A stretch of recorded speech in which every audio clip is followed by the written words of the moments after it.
Welcome, and thanks for watching. In this video, we show you what to look out for when filling in Fargo Drives intake form. Measuring your final drive correctly is important because it allows us to offer you the suitable travel drive. To measure a final drive, you will need a tape measure, a small caliper, and a large caliper. If you do not have a large caliper, an outside caliper in combination with a tape measure is a good alternative. If for some reason you don't manage to measure all the measurements, that's no problem. In that case, at least make sure to measure and fill in as much information as you can on the intake form. Let's get started. We start by filling in the make and type of the machine. Always check the machine rating plate for this, as sometimes this differs from the stickers visible on the machine. Fill in the make and type at the top of the intake form. Also, fill in how many gears your machine has. This is always 1 or 2 gears. If your gear stick has a hair on it, your machine has 2 gears. It is also important to count the number of hoses connected to the final drive.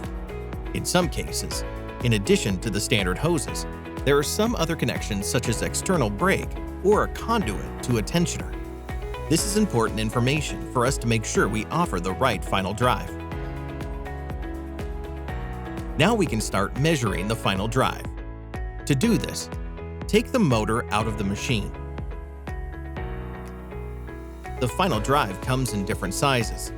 To make sure your final drive fits into the frame of the machine, first measure the size on the motor side.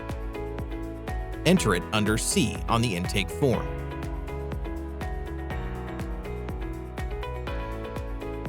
Then we measure the pitch of the bolt holes.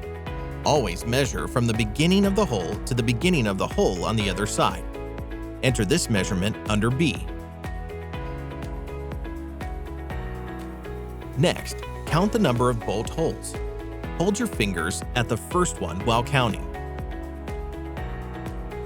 Then measure the thread of the bolt with a caliper. Enter the result under H.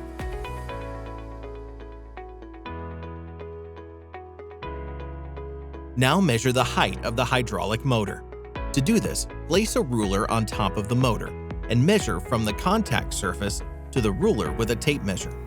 Enter this size under F. Now we turn the final drive over, with the sprocket side on top. You can also see a contact surface here.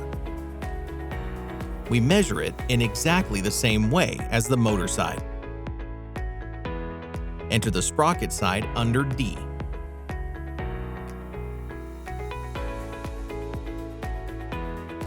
Now again, measure the pitch. This motor has an odd number of bolt holes on the sprocket side, so there are no bolt holes exactly opposite each other. In this case, draw a line between 2 bolt holes and now measure from the beginning of the hole on the other side to the middle of the line.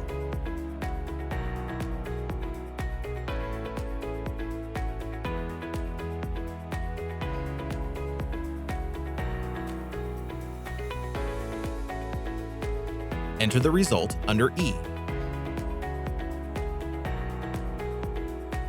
On the sprocket side too, we count the number of bolt holes. And again, measure the thread of the bolt with a caliper. Enter the result under I.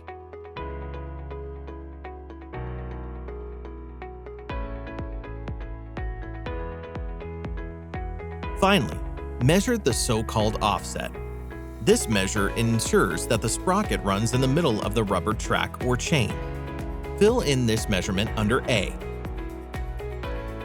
We have now filled in all sizes on the intake form. Just fill in your details and press send. We look into your request immediately and will look for a suitable final drive in our range. This is the end of our explanation about how to measure a final drive. Do you have any further questions? Contact us at fargo-drives.com/contact. Thanks for watching.